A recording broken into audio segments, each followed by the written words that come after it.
ভাই এটা হলো পাইলা রুটি বলে, এটারে বলে পাইলা রুটি। এটা মনে করেন যে গ্রাম অঞ্চলে বেশি চলে। ঐতিহ্য খাবার হলো গ্রামে, যেমন সিলেট, রংপুর, রাজশাহী, খুলনা, ওইসব গ্রামে এই পাইলা রুটিটা বেশি চলে।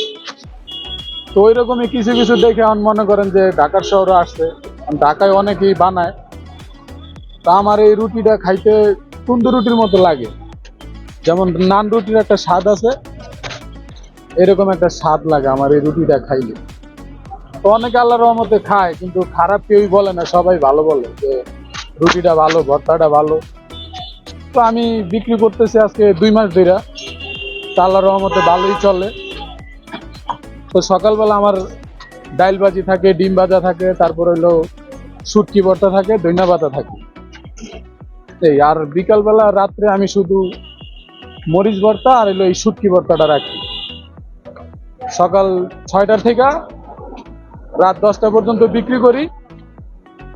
আল্লাহর রহমতে ভালোই চলে, কাস্টমার আসে, আইসা নিয়ে যায় বাসার জন্য। পাইল ভর্তা আছে, শুটকি ভর্তা, ধইনা পাতার ভর্তা। আর সকালবেলা থাকে হলো ডাইল ভাজি। রুটি 10 টাকা করে।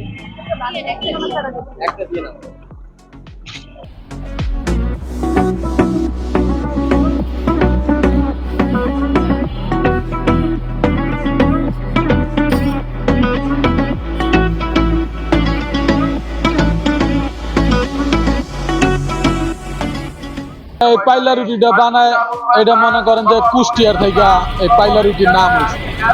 এটা কেউ ময়দা দিয়ে বানায়, কেউ আটা দিয়ে বানায়। তা আমি সর্বত আটা দিয়ে বানাই। আমি আটা দিয়ে বানাই, তো মনে করেন এটারে প্রথম খামির বানাইতে হয়, যা যা দেওয়ার আমি দিয়ে দিই।